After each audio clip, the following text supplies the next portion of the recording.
Mar opande ne jogo mane oro kwayo margi thiro chenro mar ndikruok ka joluto ombulu e kaonti Migori kalipode yango ni moko kuom rawere mane oro kwayo margi mar opande giko higa ma okalo pok oyudo opande nyaka sani.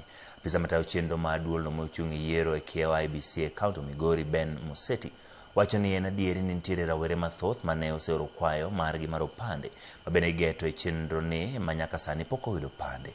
Wacho ni gitiyo machiegni kod migepe mamoko moting'o mano machiwo opande mane ni opande ochiw mapiyo kendo oganda go oyudo thuolo mar ndikore kaka joluto ombulu.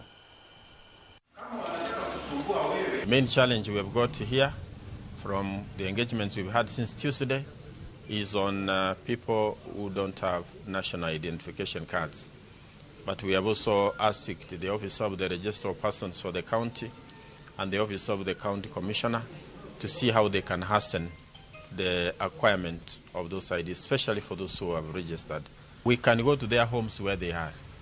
They don't need to get troubled to travel to where we are seated at the registration centers. As for the last 3 days, we had a very good trend.